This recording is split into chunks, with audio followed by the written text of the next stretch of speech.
Hey, what's going on, guys? Today we're going to cover MIUI I10 on the Mi Mix 2S. And I know we're covering the software, but as always, with this phone, I've got to start the video with the phone's back facing up because that ceramic is just so beautiful. The camera really doesn't do it justice. Anyway, I'm going to cover some big differences in MIUI 10 versus 9. This phone is the global variant of the phone. I got the official global update about a week ago. Plenty of time to play around with it and let you guys know what's different. So let's go ahead and dive in. Now, on the phone itself, let me crank the brightness here because, as you guys probably know, I don't like my screen super bright throughout the day. One of the big differences they're pushing for is the gesture-based UI. As you can see at the bottom, I'm still not using it. I don't think it makes too much sense on a phone yet, but their implementation is pretty solid. Let me dive in here and turn the gestures on to show you guys what they look like. So when we turn the gestures on, you've probably seen this before. Let me find an app that I can actually jump into and not get flagged. No keys there at the bottom. You swipe up to go home. You swipe up and hold for your recent apps. And you swipe back or forwards to go back or forward inside of an app. So that's a big thing that a lot of people have been wanting. That is implemented here. When I've used it, I have liked it, but I still prefer having the buttons there at the bottom. I think a big part of that, frankly, is because I'm trying to go over multiple phones. I just did a video of the Note 9 and the Mi Max 3 and the Honor 8X Max. Not all of them have gesture navigation, or at least the same gesture navigation. So I think that's a big part of it for me. If I could get used to it, it'd be great. And my apologies if you hear my puppy in the background. He's making a little bit of noise now. Looks like he woke up from his nap. Another big difference. So if we dive into the clock looks completely different. The clock has this beautiful dark theme, I guess is what you would call it. Black background. I just think it looks super clean. I won't dive into everything super in depth. If you go to set an alarm, I think it makes sense. The way that the UI looks and operates, I like that a lot. If we dive into the calendar, let me just dive into my calendar widget. The calendar looks more flat now. There's less colors going around, bouncing around. It just looks really flat, really iOS-esque, I guess.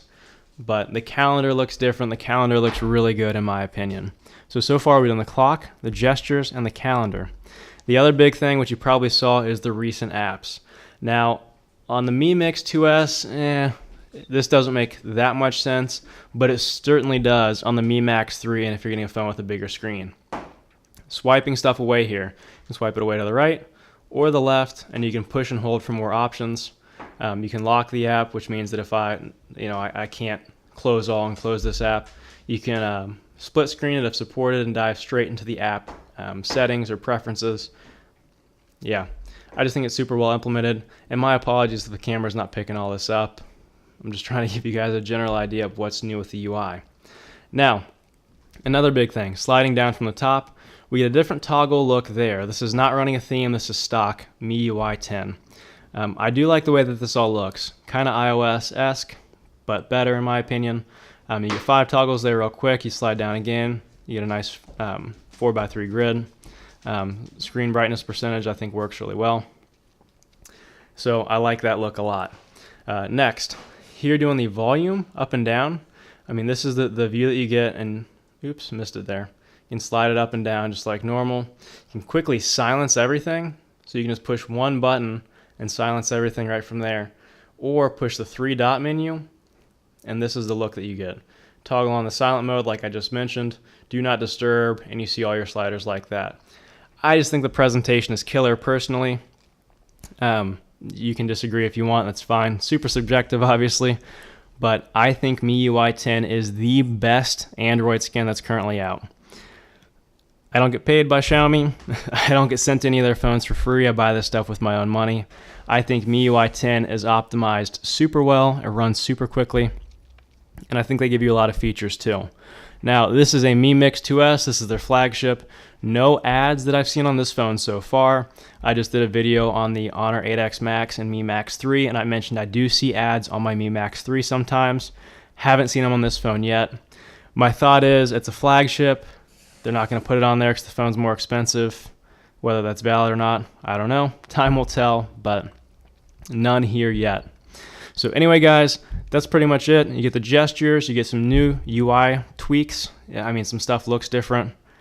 And that's really it. I mean, I'm sure you get some under the hood stuff, but MIUI has always felt super well optimized to me. Let me know if you disagree in the comments. Is there anything that you guys want to see on MIUI 10? Is there anything big that you guys want to see that nobody's covered yet? Any big questions that you have? Make sure to comment below and let me know, and I'll try to do a video and get it out there for you to look at. Anyway, guys, thanks so much for watching. I'll catch you in the next one.